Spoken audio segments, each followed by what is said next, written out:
અહીંયા આવીને જીવન ઘડતરની પ્રેરણા મળે એ હેતુથી અમે અક્ષરધામ બનાવ્યું છે. તો પ્રથમ પ્રેરણા નીતિમત્તા અને પ્રામાણિકતાની છે. ત્યાં સ્વામિનારાયણ અક્ષરધામ દિલ્હીમાં 2006 સાલમાં અમારી જનરલ વિઝિટર્સ બુક હોય, એમાં રાત્રે અમારા સ્વયંસેવકો ચેક કરતા હોય તો એક વ્યક્તિએ પોતાની વાત લખેલી. એને લખ્યું कि मैं हरियाणा के एक छोटे से गांव में से आता हूं. मैं गरीब हूं. मेरा व्यवसाय ये है कि मैं घर घर जाके दूध बांटता हूं. अपने गामડામાં પેલું મિલ્કમેન આવે ને, લૂઝ મિલ્ક લઈને ઘરે ઘરે આપવા માટે આવે. तो हमारे गांव में कोई 70-80 घर है, हम 3 दूध वाले हैं.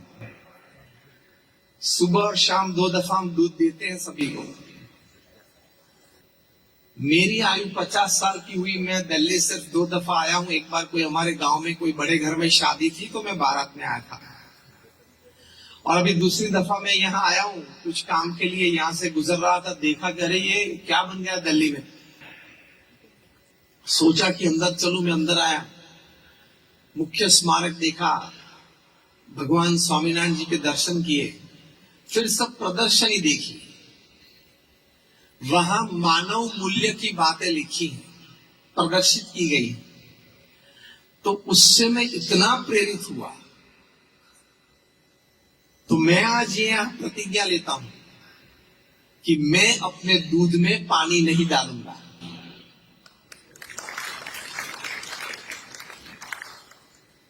જ્યારે નીલ આર્મસ્ટ્રોંગે પહેલો પગ ચંદ્ર ઉપર મૂક્યો ત્યારે ન્યુયોર્ક ટાઈમ્સે ટાઇટલ લખેલું કે a small step by a man but a giant leap for mankind. એમાં દિલ્હીમાં અક્ષરધામમાં 2006 સાલમાં એક વ્યક્તિએ દૂધમાં પાણી નહીં નાખવાનો નિયમ લીધો. જે વાત આપણે કરી રહ્યા છે નીતિમત્તા અને પ્રામાણિકતાના પાઠ વ્યવસાયમાં, ધંધામાં. So that is a small step by a man on that day. 17 years hence, 10,000 miles away, we remember him, giant leap for mankind. કારણ કે આપણને બધાને એમાંથી પ્રેરણા મળી. આવી તો હજારો વાતો અમારે ત્યાં અક્ષરધામમાં બની છે. આપણે પણ એ ડિગ્નિટી સાથે જીવવાનું કે 90 વર્ષની ઉંમરે પણ કોઈ પણ સમાજની વચ્ચે, કોઈ પણ ગ્રુપ કે વર્તુળ કે મિત્રોની વચ્ચે હું મારું શીશ ઉન્નત રીતે રાખીને કોઈ પણની આંખમાં આંખ પરોવીને ઉભો રહી શકું, વાત કરી શકું કે I have not done anything wrong in my life. આ ડિગ્નિટી. મેં મારા જીવનમાં કઈ ખોટું નથી કર્યું, એટલી ડિગ્નિટી તો આપણામાં હોવી જ જોઈએ. એની માટે રોજ સવારે ઉઠીને આપણે આપણી જાતને કહેવાનું, I cannot do anything wrong in my life today. Repeat with me what I say. I cannot do anything wrong in my life today. આ સવારના પરમાં ઉઠીને પોતાની જાતને વાક્ય કહી દેવાનું કે હું ખોટું કરી જ ના શકું, because I am a divine child. વયમ અમૃતસ્ય પુત્રઃ. આપણા મહાન શાસ્ત્રોએ આપણને શીખવાડ્યું છે, વી are the children of God. એક રોયલ ફેમિલીમાં કોઈ સંતાન જન્મ્યું હોય, દીકરો દીકરી, એને પણ ટ્રેનિંગ આપવામાં આવે છે કે તમે રોયલ્ટીથી જીવો. તો વયમ અમૃતસ્ય પુત્રઃ, we are the children of God. આપણે રોયલ્ટીથી પણ આગળ ડિવિનિટીથી જીવવાનું કે કોઈ મને કોઈ દિવસ આંગળી ચીંધી ના જવું જોઈએ કે તે આ કામ ખોટું કર્યું, આ અનીતિથી કર્યું, આ અપ્રામાણિકતાથી કર્યું. I don't want that pointed finger in front of me. આ ડિગ્નિટી કહેવાય. તો આપણે ઇન્ટરનલ સ્ટ્રક્ચર પેલું ડાયમંડ જેવું બનાવ્યું કહેવાય. નહીં તો કોલસો. બે સગા ભાઈઓ છે અગેન, પણ આટલા નાના હીરામાં ટ્રક ભરીને કોલસો આવે. એક ભાઈની આટલી કિંમતમાં બીજો ભાઈ તો ટ્રક ભરીને આવી જાય. એમાં આપણી પ્રાઇઝ એન્ડ વેલ્યુ, એનું આપણે જાણપણું રાખવાનું. જો પ્રમુખ સ્વામી મહારાજે પૃથ્વી ઉપર આટલું મોટું કામ કર્યું, તમારામાંથી કોઈ 2-4 મોડલ ચલાવતું હશે, કોઈ 5, 15, 25 સ્ટોર ચલાવતું હશે, કોઈ અન્ય વેપાર ધંધામાં હશે. તમે અક્ષરધામ જોયું છે તેવા નાના મોટા 1300 કેમ્પસ, 1300 કેમ્પસ પ્રમુખ સ્વામી એકલા હાથે ઉભા કર્યા. તમારામાંથી જે 5 મોટલ ચલાવતા હશે ને ખબર પડતી હશે કે સાંજ કેવી પડે છે, હા કે ના? હવે તમને કોઈક એવું મળી જાય કે આની પાસે 1300 મોટલ છે અથવા આની પાસે 1300 સ્ટોર છે, ખાલી એટલું બોલે ને તો તમને આમ કેવું છે કે માણસ કેવો મોટો છે. કમર્શિયલ અને કોર્પોરેટ સેક્ટરમાં કદાચ થોડું શક્ય છે. એનજીઓ લેવલ ઉપર આ લેવલ ઉપર જવું ને, 1300 hospitals, hostel, schools, colleges, community centre, સંસ્કાર કેન્દ્ર, હરિમંદિર, મંદિર અને અક્ષરધામ પ્રમુખ સ્વામી મહારાજે 45 વર્ષના ગાળામાં ઉભા કર્યા. અમે ત્યાં Hyderabad all India builders association, builders and developers association ની મીટ હતી, એમાં ગયેલા. એમાં ટોપ ક્લાસ બધા બેઠા હતા. First question I asked them, is there anybody sitting here who has put his foot on 1300 lands? તમારામાંથી કોઈ અહીંયા બેઠું છે જેને 1300 જમીન ઉપર પગ મૂક્યો હોય? આમ કોઈ નહીં. આપણે પગ નથી મૂક્યો. પ્રમુખ સ્વામી મહારાજે 1300 જમીનો ઉપર 1300 પ્રોજેક્ટ પૂરા કર્યા. Hospital, hostel, school, college, Sanskardham, મારી મંદિર, મંદિર ને અક્ષરધામ બધું થઈ ગયું. અને એ પણ 45 જ વર્ષમાં. એનો મતલબ કે દર 15મા દિવસે પ્રમુખ સ્વામી મહારાજે એક સંસ્થા ઊભી કરી સમાજ માટે, એવરી 15th ડે. હવે ઘરમાં નળ લીક થતો હોય તો પ્લમ્બર કેટલા દિવસે આવે છે ચેક કરજો. અને આ 1300 સંસ્થાઓ પણ પોતાની ઉંમર 51 પછી, 51 થી 95 માં, 51 to 95 માં, એ પછી ઇમ્પોર્ટન્ટ છે. પણ એમના જીવનમાં નીતિમત્તા અને પ્રામાણિકતા કેટલી હતી?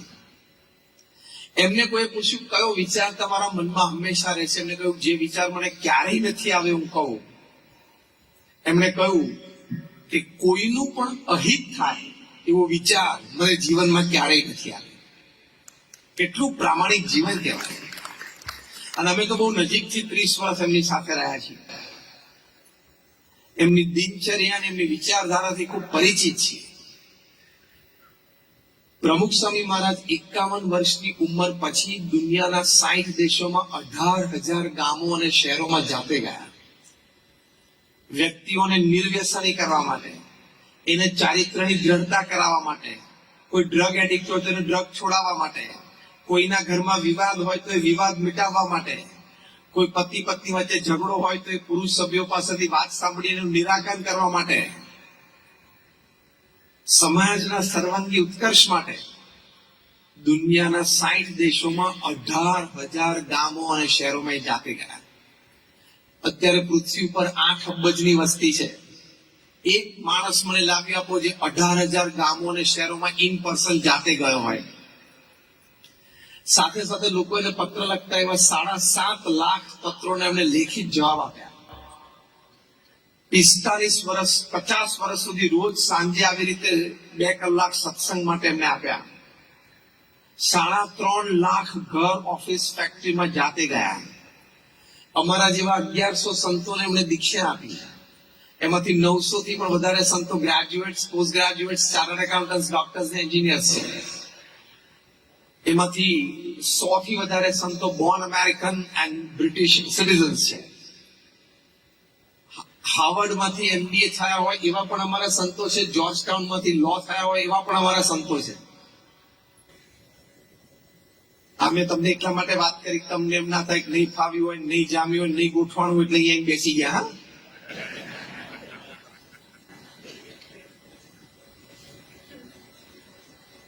તમારામાંથી ઘણા યંગસ્ટર્સ અહીંયા બેઠા છે. 1990 કે 90 પછી જન્મ્યા. આંગળી ઊંચી કરો તો હાથ ઊંચા કરો. Born in 90 or after 90, raise your hands. ઘણા બધા છે. તમે જેને હાથ ઊંચો કર્યો ને, તમે લોકો જન્મ્યા ને પહેલા મેં મારું એન્જિનિયરિંગ પૂરું કરી દીધું.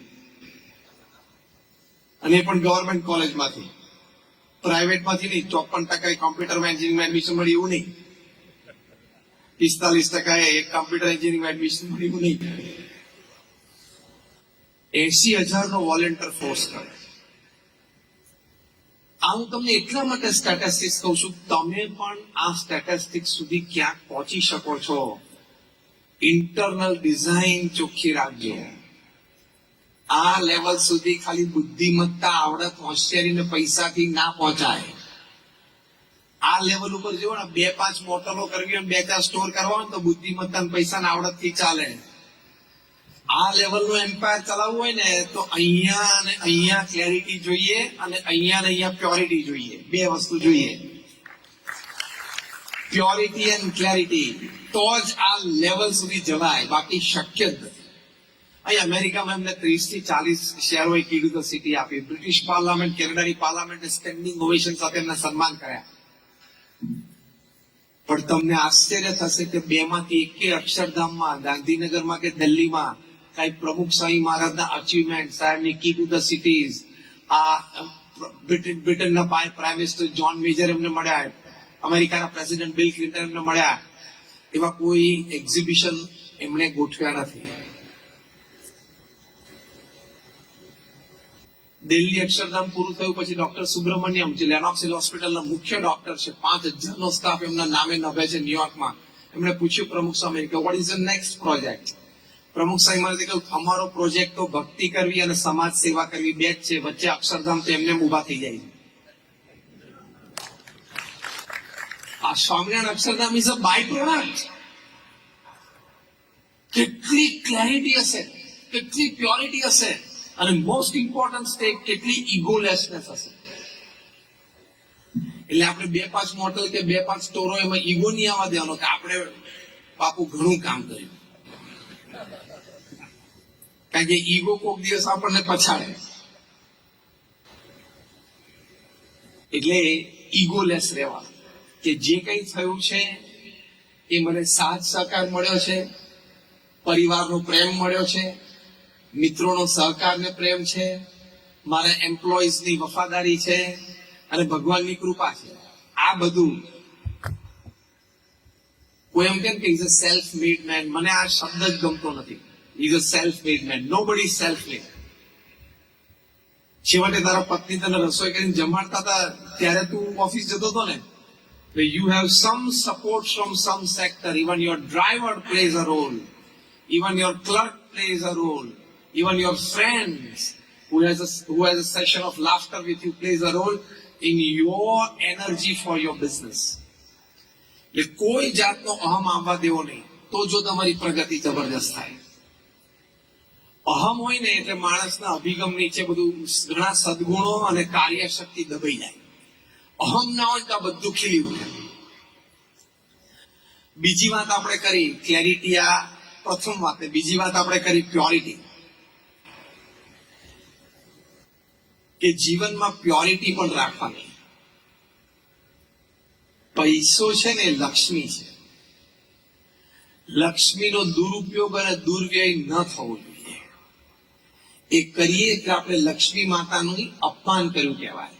એ શું? તમે જુગાર રમો એટલે માતા લક્ષ્મીનું અપમાન છે. તમે લક્ષ્મીથી દારૂ પીવો છો એટલે માતા લક્ષ્મીનું અપમાન છે. તમે લક્ષ્મીનો ઉપયોગ કરીને ડ્રગ્સ લો છો એટલે લક્ષ્મી માતાનું અપમાન છે.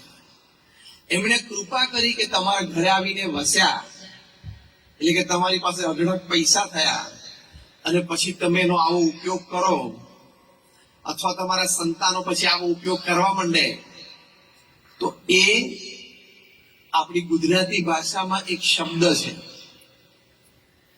કોઈએ આપણી ઉપર ઘણું ઋણ કર્યું હોય, ઘણી મદદ કરી હોય, અને પછી ટાઈમે આપણે એને મદદ ન કરીએ તો આપણે શું કહેવાય? શું કહીએ? બોલો.